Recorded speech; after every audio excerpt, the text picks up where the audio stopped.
ये जो शरीर आपको मिला है ना, ये जो एक आकृति मिली है अपन को, भगवान ने ये आकृति गिफ्ट में दी है अपन को।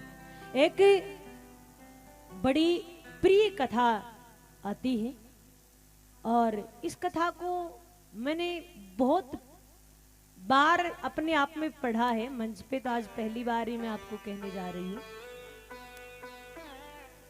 इस कथा को बार बार सुनने से कन्हैया के चरणों में एक मेरी जो प्रीति है वो और भी बढ़ी है और ये कथा भी मुझे बहुत प्रिय लगती है। देखिए, कृष्णदास जी नाम था, एक बहुत बड़े भगत हुए हैं। तो कृष्णदास जी क्या करते हैं, बाजार करने के लिए आगरा गए, वृंदावन से आगरा गए बाजार करने के लिए, सामान लाने के लिए। अब महाराज, अच्छा देखिए, आप अगर कोई भी चीज ले रहे हैं, कोई भी वस्तु को अगर आप देख रहे हैं, कोई भी मान लीजिए आप, कुछ भी वस्त्र हो, वस्तु हो, फल हो, भोजन हो, जो भी आप ले रहे हैं और उस चीज में आपका ये भाव रहे कि ये चीज मेरे कन्हैया के लिए हो जाए तो कैसा रहेगा, ये चीजें हमारे लाल जी के लिए हो जाए तो कैसा रहेगा, हमारे लाल जी अगर इस चीज को पाएंगे तो उनको कितना सुख लगेगा, उनको कितना अच्छा लगेगा, ये भाव अगर आपका रहेगा तो फिर वो जो आप प्रसाद ले रहे हैं वो प्रसाद ना होकर आपके लिए एक भोग हो जाएगा, वो पवित्र हो जाएगा, उसमें पवित्रता आ जाएगी। लेकिन हम क्या करते हैं, हम कहीं भी बाजार में जाते, कोई भी सुंदर वस्तु देखते हैं तो हम क्या करते हैं, ये तो हम घर ले चलते हैं, हमारे उस कोने में लगाएंगे, कमरे के उस कोने में सजाएंगे तो बड़ा सुंदर लगेगा, ये पौधा तो बड़ा सुंदर है, हमारे घर के आगे लगाएंगे, सजाएंगे तो बड़ा सुंदर लगेगा। हमारा ये भाव नहीं रहता है कि ये पौधा कितना सुंदर है, ये गुलदस्ता कितना सुंदर है, अगर मैं ले जाऊं और मेरे लाल जी के लिए, मेरे ठाकुर जी के लिए ले जाऊं और उनके आगे मंदिर में सजाऊंगी तो कितना अच्छा लगेगा, ये भाव हमारा नहीं रहता है। लेकिन ये भाव जिस दिन आ जाएंगे तो हमारे द्वारा जो भी हम वस्तु खरीदेंगे वो पवित्र हो जाएगी, उसमें पवित्रता आ जाएगी। देखिए, एक बार कृष्णदास जी चले गए, आगरा वाले भाव से पहले बताते हूँ, दिल्ली चले गए। दिल्ली चले गए, अब दिल्ली की बाजार में गए तो महाराज देखा जलेबियां बन रही, जलेबी बन रही, कृष्णदास जी ने जलेबी देखी, अब मन तो उनका भी ललचा गया, उनका भी मन कर गया कि जलेबी कैसे पाए। अब भक्त है, वैष्णव है, तो भगवान को भोग लगाए बगैर कैसे पाए।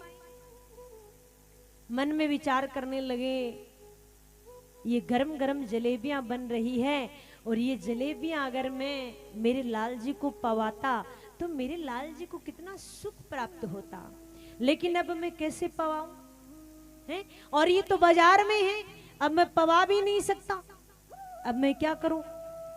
और ये तो बाजार की जलेबियां हैं, बाजार की जलेबियों को तो वो तो शुद्ध भी नहीं है, मैं कैसे पवाऊं मेरे लाल जी को। आप देखिए, मैं ये नहीं कह रही कि बाजार से मिठाइयां मत लीजिए, लेकिन मैं मेरा भाव बता रही हूं। आप भगवान के लिए भोग में अगर प्रसादी में बाजार की मिठाई खरीदते हैं तो उसमें क्या होता है, वो मिठाई भगवान स्वीकार नहीं करते। क्यों नहीं करते? कि उस बनी हुई मिठाई को पता नहीं कितने लोग लेकर गए हैं, कितने लोगों ने उसमें से खाया भी है। मान लीजिए आप 1 घंटे बाद गए, आपके 1 घंटे पहले पता नहीं कितने लोगों ने उसी मिठाई में से ले लेकर पता नहीं कितने लोगों ने पाया है, तो आप उसी मिठाई को अगर प्रसाद के रूप में ला रहे हैं तो भगवान कभी नहीं पाएंगे, उसमें पवित्रता नहीं है। वैष्णव जन क्या करते हैं, वैष्णव जन सबसे पहले तो वो यही भाव रखते हैं कि हम हमारे भगवान को जो भी प्रसाद पवाएं वो हमारे हाथ से बना हुआ होना चाहिए, उसमें पवित्रता होनी चाहिए। अब आज कृष्णदास जी विचार करते मैं क्या करूं, फिर बैठे बैठे विचार करते चलो ऐसा करूंगा, कल मैं गोवर्धन पहुंचूंगा और गोवर्धन पहुंचकर सबसे पहले बाजार में जाकर जलेबी का सामान लेकर आऊंगा और जलेबी का सामान लाकर मैं गोवर्धन जाकर सुबह सुबह ही मेरे लाल जी को मैं मेरे हाथ से जलेबियां बनाकर पवाऊंगा। भाव बना लिया और पहुंच गए गोवर्धन। और अब शाम को पहुंचे तो बाजार से सारी सामग्री खरीद ली, भाई सुबह ही मैं प्रसाद पाऊंगा और जलेबी प्रसाद का उत्सव भी कराऊंगा। सामग्री पूरी खरीद ली है, लेकिन अब विचार आया कि क्यों न मैं रात्रि शयन के दर्शन तो कर लूं लाल जी के। रात्रि शयन के दर्शन करने के लिए जैसे ही गोवर्धन जी पहुंचे और गोवर्धन पर्वत पर पहुंचकर जैसे ही शयन दर्शन करने के लिए कपाट खुला और अब दर्शन कर रहे हैं, नेत्र बंद है, विचार कर रहे हैं लाल जी आज तो मैं आपके लिए इतना सुंदर भाव है मेरा कि मैं आज पूरा सामान पूरी सामग्री में खरीद कर ले आया हूं। और लाल जी अब तुम देखना सुबह सुबह गरम गरम जलेबियां बनाकर, और सुनो मेरे हाथ से ही बनाकर मैं आपको पाऊंगा लाल जी, आपको बड़ा अच्छा लगेगा। और जैसे ही नेत्र खोलते हैं कि उनकी अंगुली पर देखते हैं कि जलेबियां रखी है,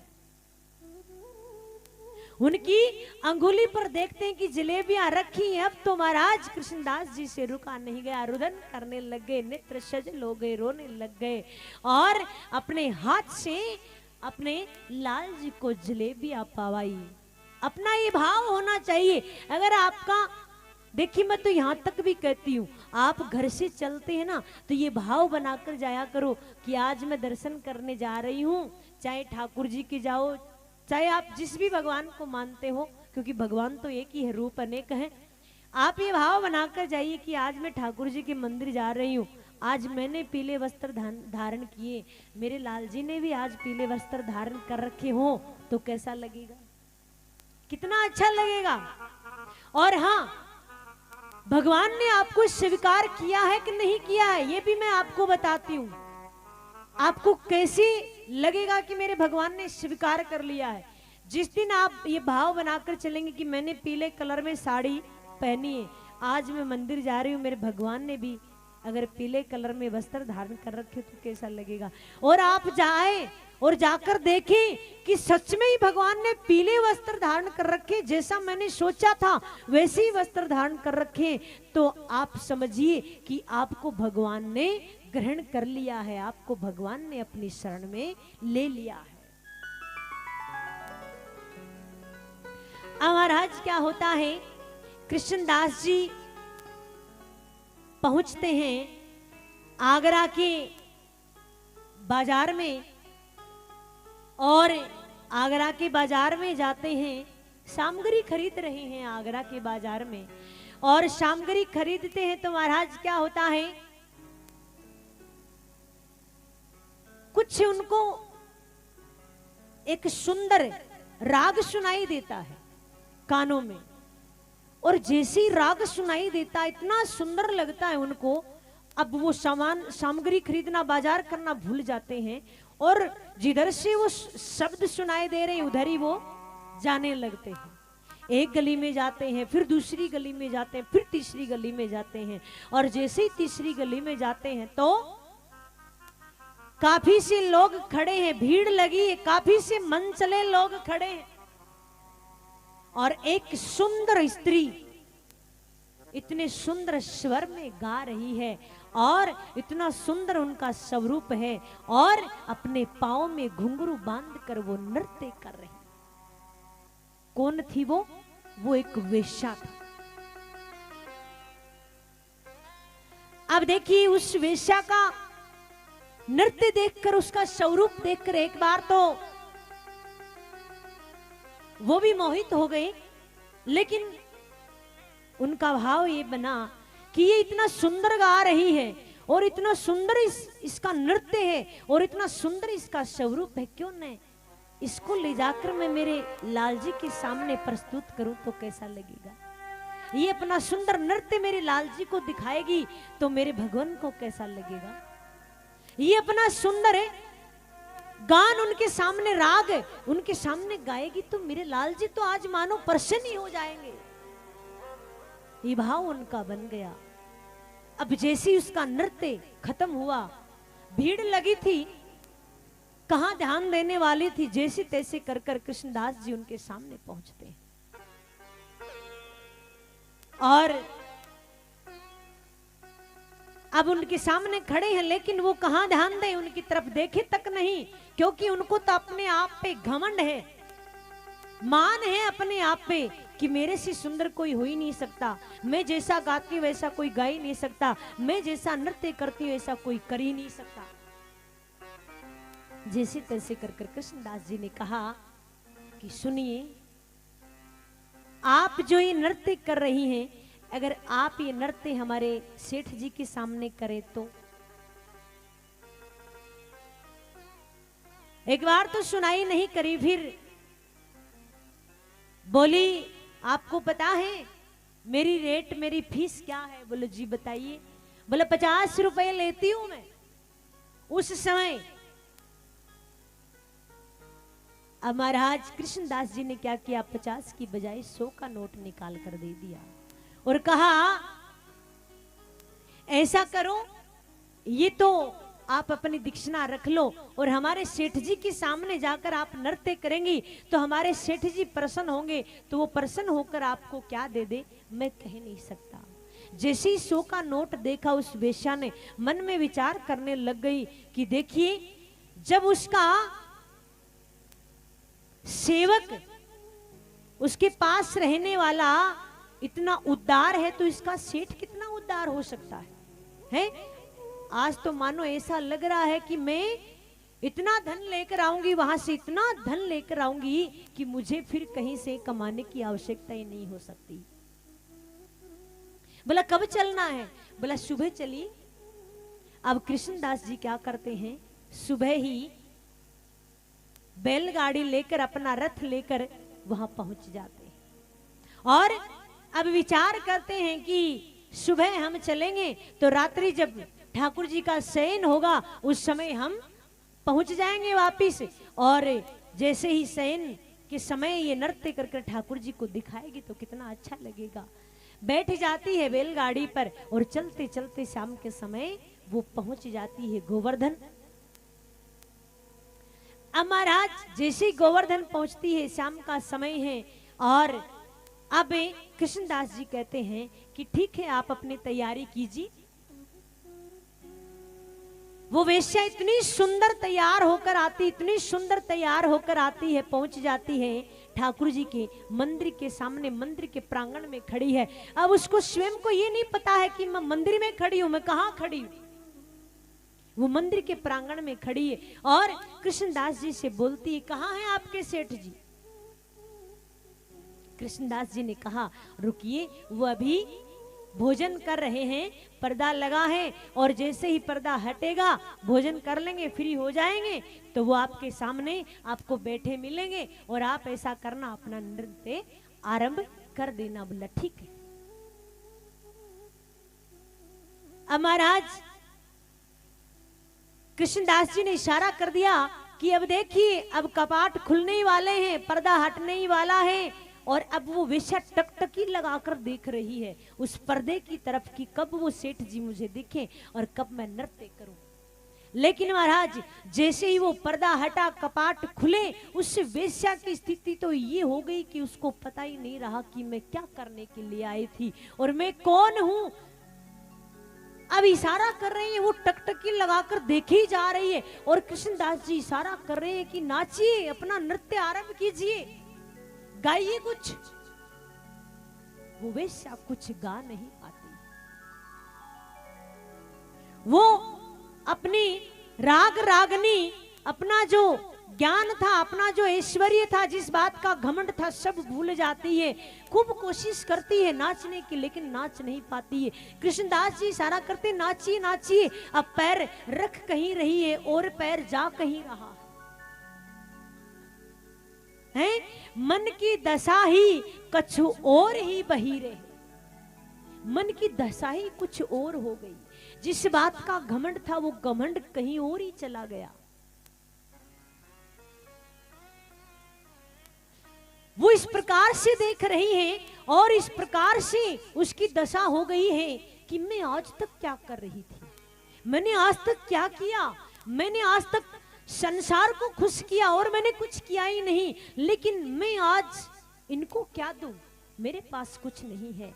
ये जो मेरा जो शरीर था लोगों ने इसको दूषित कर दिया, लोगों ने इसको झूठा कर दिया, मेरे पास भगवान को कुछ अर्पण करने के लिए कुछ है ही नहीं, क्योंकि दूषित चीज तो भगवान को नहीं चढ़ाई जाती, कुछ है ही नहीं।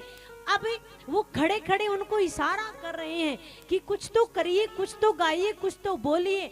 हाथ जोड़कर इशारे में कह देती है कि मेरे से नहीं गाया जा रहा है, कृष्णदास जी आप ही गाइए, मेरे से गाया नहीं जा रहा है। अब उसने इशारा किया कि आप ही गाइए, तो कृष्णदास जी गा रहे हैं, लेकिन गाते समय वो ठाकुर जी को नहीं देख रहे, वो उस वेश्या को देख रहे हैं। वो उस वेश्या के चेहरे को, उसके मुख को देख रहे हैं और उसके मुख को देखकर ही वो गा रहे हैं कि जब से गिरधर छवि पे अटक्यो मेरो मन, उसकी जो छवि है, उसका जो चेहरा है, उसको देखकर ही वो कृष्णदास जी कह रहे हैं कि गिरधर छवि पे अटक्यो मेरो मन, यानी ललित त्रिभंगी चाल पे चल के अटक्यो मेरो मन। वो ये कहना चाह रही है कि ये जो ललित त्रिभंगी, जो ये तीन आंगों से जो ये टेढ़ा है, जो इनकी छवि है, जो इनका स्वरूप है, मेरा मन इसी पे अटक गया है, अब मैं कुछ करने के लायक नहीं हूं। त्रिभंगी किसे कहते हैं? जो तीन अंगों से टेढ़ा, गर्दन भी टेढ़ी, कमर भी टेढ़ी और चरण भी टेढ़े, इनकी जो छवि है, इस छवि पर ही मेरा मन अटक गया है, मैं अब कुछ नहीं कर सकती। उनका जो भाव है वही वो गा रहे हैं, अब इशारा कर रहे हैं कृष्णदास जी कि चलो ठीक है, तू नहीं नाच रही है तो चलो, अब चलो यहां से, तुझे आगरा छोड़कर आ जाऊं, अब चलिए समय हो गया है। तो मानो वो कह रही है वेश्या कि सजन घन श्याम वर्ण लीन, फिर चित अनंत ना भटक्यो रे, कि अब मैं कहां जाऊं, अब कहीं और जाने के लायक ही नहीं हूं, क्योंकि जिस श्याम सुंदर ने मेरे चित्त को वर लिया है, अब मैं कहीं जाने के योग्य नहीं हूं। और सुनो कृष्णदास जी, बोले क्या? बोले ये मन, ये शरीर मेरा दूषित हो चुका है, वेशन के लोगों ने इस शरीर को दूषित कर दिया है, मेरे पास इनको चढ़ाने के लिए कुछ नहीं है, लेकिन हाँ कहते हैं कि मन सबसे पवित्र होता है। अब मैं कहीं जाने के लायक भी नहीं हूं और मैं यहाँ रहने के लायक भी नहीं हूं। कृष्णदास जी ने कहा कहना क्या चाहती हो? बोला कहना यही चाहती हूं कि ये जो मन है अब मैं यही इनके चरणों में चढ़ा दूं। और इतना कहते कहते ही अब वो नाच रही है, गा रही है, और नाचते नाचते इतना नाचती है, इतना नाचती है कि उनके प्राण वहीं निकल जाते हैं और उनके प्राण निकल कर ठाकुर जी में समाहित हो जाते हैं, ठाकुर जी में समा जाते हैं, अपने प्राण त्याग देती है। अब महाराज वहां पर क्या होता है, संत महात्मा सभी खड़े थे, श्रीमद वल्लभाचार्य जी बहुत संत खड़े थे, और वो क्या दर्शन करते हैं कि ठाकुर जी ने उनको अब कौन सी पदवी दी है, उस वेश्या को अपनी जितनी भी सहचरियां हैं उन सहचरियों में उनको एक प्रिय सहचरी बना लिया है। मेरा कहने का भाव क्या है कि भगवान ने आपको भगवान ने आपको, हमारे ठाकुर जी ने आपको ये सुसंपन्न कर कर भेजा है, आपको इतना सुंदर बनाकर भेजा है, तो आप अपने आप को व्यर्थ लोगों के सामने प्रदर्शित न कर कर, व्यर्थ लोगों के सामने अपने आप को सुपर्द ना कर कर, अपना प्रस्तुतिकरण हमारे ठाकुर जी के चरणों में कीजिए, क्योंकि कल्याण इन्हीं के चरणों में है। आपका कल्याण इन्हीं के चरणों में है, अपने आप का समर्पण इन्हीं के चरणों में कीजिए। और हर भाव में ये भाव रखिए कि मैं ये कार्य कर रही हूँ, ये कार्य मेरे ठाकुर जी को पसंद हो तो कैसा लगे। मान लीजिए आप भोजन बना रहे, बड़ा सुंदर बड़ा स्वादिष्ट भोजन बना रहे, तो मैं ये कहती हूँ कि आपको जाप करने की आवश्यकता नहीं, आपको पूजा करने की आवश्यकता नहीं, आपको तीर्थ जाने की आवश्यकता नहीं है, मैं तो यहाँ तक कहती हूँ कि सत्संग करने की भी आवश्यकता नहीं है। पर आप ये भाव रखिए कि मैं ये जो भोजन, ये जो प्रसादी बना रही हूँ, मेरे कन्हैया के लिए बना रही हूँ, और इस प्रसादी को मेरे कन्हैया पाएंगे तो उनको कितना सुख लगेगा, और उनको कितना सुख लगेगा तो मुझे कितनी प्रसन्नता होगी। आप ये भाव